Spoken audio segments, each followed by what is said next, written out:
Well, there is a connecting link between all the conversations that we have. And the common interest of all the viewers, I would like to know what are the top three messages you would like to give to the future leaders that will help them to take their careers to its helm?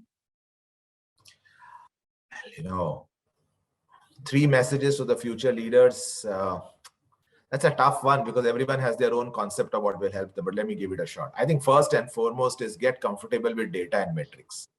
We always say that HR needs to get comfortable with data and metrics, but when I look at the organization, I think across organization, across functions, people need to get comfortable with data and metrics.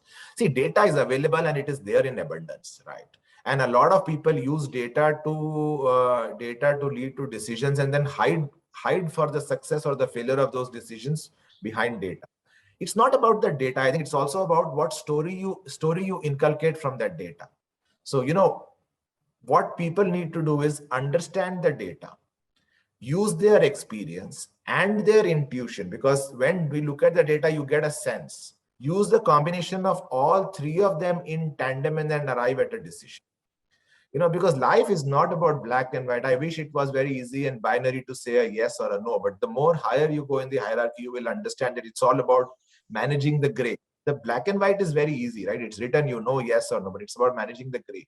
And when you manage the gray, how do you build the story between your data, your experience, and your intuition? I think that, along with analytics, I think that's the key. And that is what people need to get very, very comfortable with. Some decisions will go wrong, some will go right. That's okay. As long as you know the intent that you took, that's important. I think the second thing is about building adaptability. There is this whole debate between generalist and specialist, and that debate was there 15 years back, and that debate still continues. Some people read one book and say you need to be a specialist. Some people read other papers and say you need to be a generalist.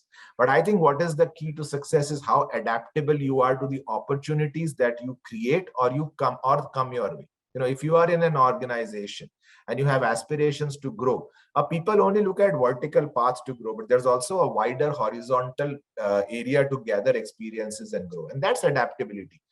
I've done operations role much later in my career. I wish I'd got the opportunity to do it much earlier outside of HR something. So, do cross-functional experiences, get into cross-functional projects. I think focus on the company issue and challenges and try to solve for them. Understand how you do business. So be adaptable in your career and do a mix and a match. I think that will help, go. The third is, as I say, which is a common phrase, but I firmly believe is soft stuff is the hard stuff. I think a lot of people forget that. Expectations from the leaders have changed. So if you want to be a future leader, sure, organizations will want you to be decisive. They will want you to be agile. They will want you to have speed to market. They will want you to be bold. Absolutely. But I think now in the changing world, they also want you to be compassionate. They also want you to be empathetic.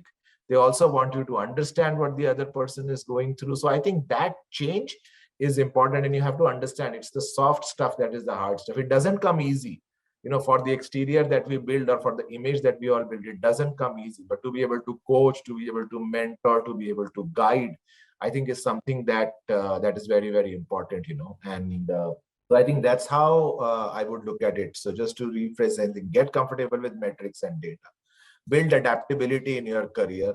Soft stuff is the hard stuff. Remember that as you go higher on the leadership ladder. I think those are the three traits which would there. And obviously, I think the underlying of all of this is you should have the ability to be able to develop people and talent under you, because the grass has to grow under you. I think that's the other thing that I would leave people with the thought.